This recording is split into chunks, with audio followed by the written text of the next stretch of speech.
Hello everybody, hopefully you can hear me out there in Facebook land. It's Jayne here from Fields Lodge Bed and Breakfast, coming to you live from my personal page to show you how to make some beeswax wraps to cut down on your usage of cling film. So just as a forewarning, I am expecting a guest to arrive, so the doorbell may well go. So you'll have to excuse me if that happens.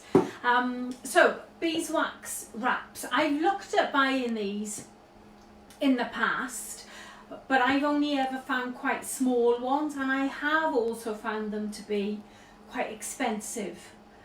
Really, I thought, the ones that I've seen. So I've never actually bought any and wanted to make some for myself, but I believed it was quite a messy process, and so I had the opportunity to go to a beeswax cloth making workshop the other day and was amazed how simple they are. So I thought I must share that with you now. So that if you want to, you can go away and make your own.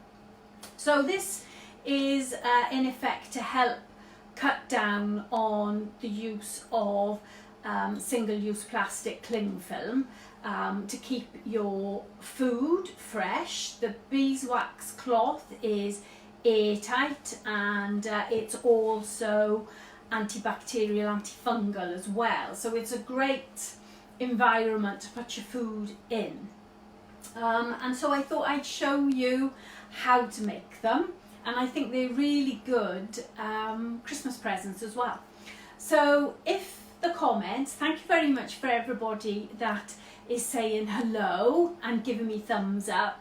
The camera is too far away for me to be able to see that with my very poor eyesight. So I will come back on later and say thank you in the comments, but because if you've just said hello quickly live, the comments will disappear. If you put hashtag live or hashtag replay, well, thank you for the thumbs up, in the comments, then I can come back and say thank you. Otherwise, anything that comes up now just disappears, so I don't get the chance to come back and say thank you, and I appreciate you watching. So the camera is a good bit away because I need you to see this. So if the comments are getting in the way for you, because they are on my phone, swipe your phone to the right. It is on my phone, it might be different on yours, and the comments will disappear. You'll go into what Facebook calls silent mode. As far as the comments are concerned, not silent as far as me, and you'll be able to see the whole thing, because you'll need to see this bit really. So I know one or two of you are at home and going to do this with me, and I think you'll be amazed how easy it is, because I was. So let me show you one I did earlier today. I'm not necessarily saying this is the right type of material for what I've got covered, but I've just done a little top to go on top of a jam jar there for some of the strawberry jam that we've made here, just so that you can see a finished article. And as I'm looking at these odd bits of cotton that are scraps from making these ready, perhaps someone can tell me, because in Pembrokeshire we're just going onto a new recycling system, which is causing an awful lot of energy on Facebook, which is chuckling to watch. But where do fabric bits go, folks? Which bit of the bin am I putting those in going forward? If someone could help me with that, I'd be very grateful. So what you need when you get on with the beeswax wraps, what you need is you need some greaseproof paper, which you are going to fold in half. You need some cloth. So this is a cotton. This is a fat square I bought these from My Little Treasures. So you can get them from sewing shops, or fat squares, you'll quite often see them for sale in places like Lidl's and Aldi's. And I've just been to Home Bargains earlier on today, and in the craft section they had some fat squares in the craft section there. If you're a keen sewer, then you've probably got bits of material left at home, or if you're really looking to do some upcycling, then if you've got an old shirt or an old sheet or something, cotton, that you're throwing out, then you could use that material. Obviously wash it first and make sure you know that it's clean, but you could do some proper upcycling there, or you could go to a charity shop and buy something there. So you don't necessarily have to go out and buy material like I did today, not today, but to do this project with. And I bought a selection of squares at My Little Treasures on Milford Waterfront, and I also bought some Christmas material. Look, there's Bambi's on here, and snowmen on there, look, because I decided these are going to be Christmas presents as well, because I think people will be very grateful for these. Anything to cut down on single-use plastic cling film. So let's get on with it, because it is quite simple. So, and the beauty of doing it yourself is you can work out what size you want. Because if you've got a particular plate or a particular Pyrex bowl that you tend to store food in, then you can cut your material accordingly, and you've got the right size then for whatever container you use in your fridge. But for today, what I've done is I've cut a round, and I did that just by tracing round a small side plate, and then I have cut it with these pinking shears that cause the little serrated edge. I don't know if you can see that there, the little serrated edge, to stop it fraying, really. So that's what I've done there. I would imagine, I don't know, but I would imagine by the time you put the beeswax on that, even if you were cutting it with an ordinary pair of scissors, I think it would probably stop it fraying. So this is your end result, and it's waxed now. It's very waxy, and it's quite stiff in the beginning. And what happens then? The heat from your hand will make it pliable and mould to whatever it is you're looking to cover. So that's our end result there. So in good Blue Peter fashion, there's one I did earlier, but let me show you how to do it. So here is my piece of cotton, and this is my greaseproof paper, and I'm putting the cotton in the greaseproof paper like that. I hope you can see this okay, folks. And then these are my beeswax pellets. So let me come closer. Can you see there? So these, you need food grade beeswax, and you can either buy it in a like a solid block, in which case you'd grate it, but that will mess up your grater really. Or you can buy it in beeswax beads, and this is way simpler. And I got these from Amazon, but I would imagine if you went to a health food shop you would find them there. And you don't need that many. Sorry, I'm going off camera there. You don't need that many. And the beauty of doing it like this, because there are a couple of different ways of making beeswax cloths, but the beauty of doing it this way is if you can see that you haven't quite put enough wax on, you can always add a few more beads of beeswax. So you scatter your beeswax on your piece of cotton, and I have got already warming, I have my iron here. So let's just put that. So I've got the beeswax beads scattered. I'm now going to sandwich my cloth between the greaseproof paper. So there's half of it underneath the cloth, then there's the cloth, there's the beeswax beads, and then there's the top going over here.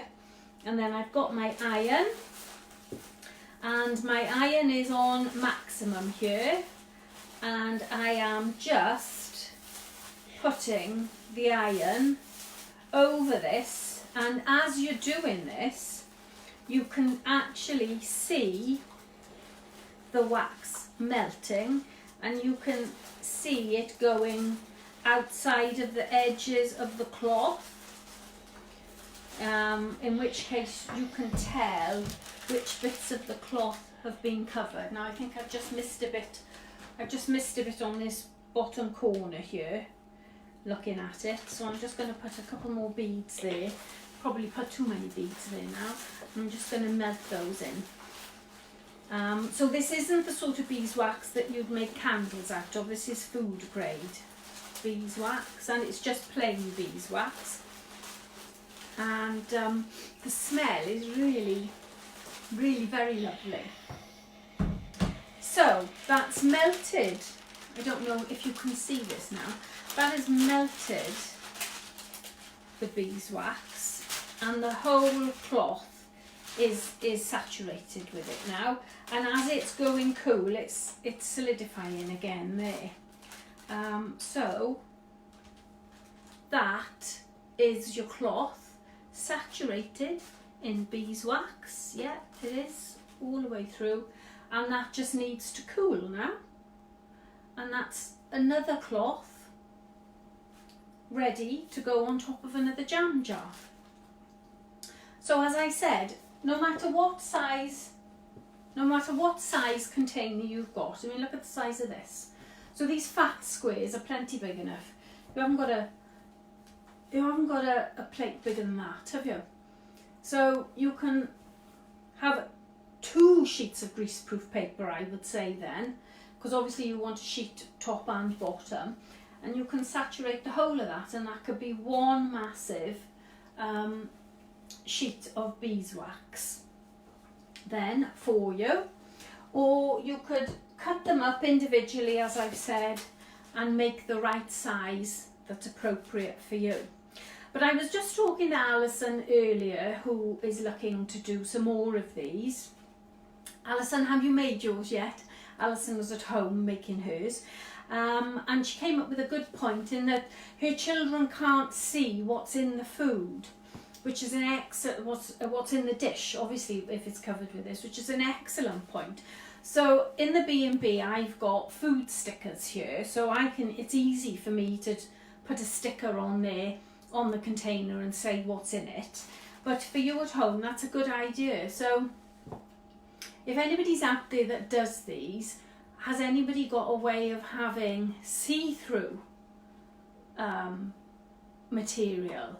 Because I'm not sure, if we had like a gauze or something that you could see through, not sure the thread count is sufficient to absorb enough of the beeswax, because it's the beeswax that makes this airtight. And that's because the threads in this material are quite closely woven. So something that is sheer may not work. But if anybody's out there watching this and knows the answer to that, then do let us know, pop it in the comments, and then I can pass those on then to everybody that's interested. So that is how easy it is to make a beeswax wrap. Say that fast too, that's quite hard to say, let me tell you.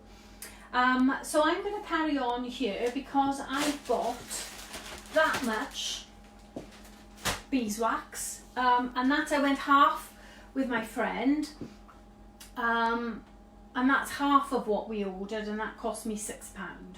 So I'm going to make quite a few beeswax wraps from that. And then the material, obviously, if you're going to use material you've got at home, then it hasn't in effect cost you anything.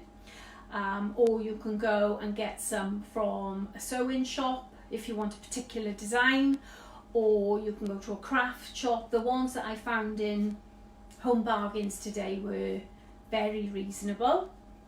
Or you could go to a charity shop and pick up a piece of material there.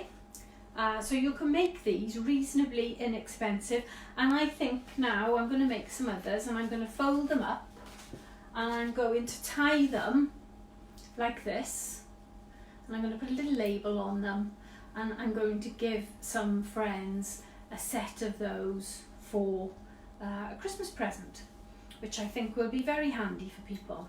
And what you could do at home, you could decide, for instance, that this is going to be covering dairy products, and then you could decide my lollipops are going to be covering cooked meat, for instance, just so that you keep one type for one specific food group.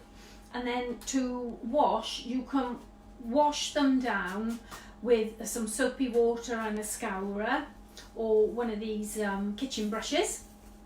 But obviously don't put that in the washing machine, because the washing machine will probably melt all the wax, and I don't think that'll do your washing machine any good. But you can definitely do it with a little kitchen brush and some soapy water if you need to wash them off, and then just hang them to dry then. So that's how easy it is to make a beeswax wrap. I hope you found that interesting.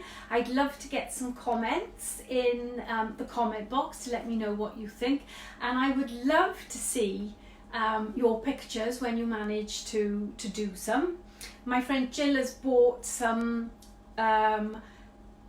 organic cotton with bees on it, so they're going to be really lovely. So there's going to be lots of happy people on Christmas Day opening beeswax wraps now as very useful Christmas presents. So that's me done, folks. That's how easy it is, and I would love to see some of you making some of those, so do let me know. And oh, before I go, let me just show you. This is our lovely trophy that we had for winning Hidden Gem Award for Wales in the Avivo UK Awards that we went to in London just recently, and I think it looks so nice in the box. I think I'm going to get our carpenter to make some sort of a stand that'll secure it in there, and we'll keep it in the box because I think it looks lovely in this red silk. So I thought you may like to see that. We're still in for a few more awards, just to keep you in the loop. November the 7th, we've got the Pembrokeshire Tourism Awards, where we're in the category for Best Breakfast and Best B&B, so that's November the 7th. Then I think it's November the 11th. We're a finalist for Best Bed and Breakfast in the Welsh Hospitality Awards. So we've got a few exciting events coming up, so watch this space to see how we get on there. If anybody needs any help with making these, then just drop me a line. I'd be very pleased to help you, but I'm going to let you get on with your afternoon now. It's getting darker, isn't it? Now we've put the clocks forward. Have we? No, we've fallen back for autumn. Now we've put the clocks back, it's getting dark. So have a good day, folks. Lovely to see you all. See you all again soon. I'm going to come round and turn this off.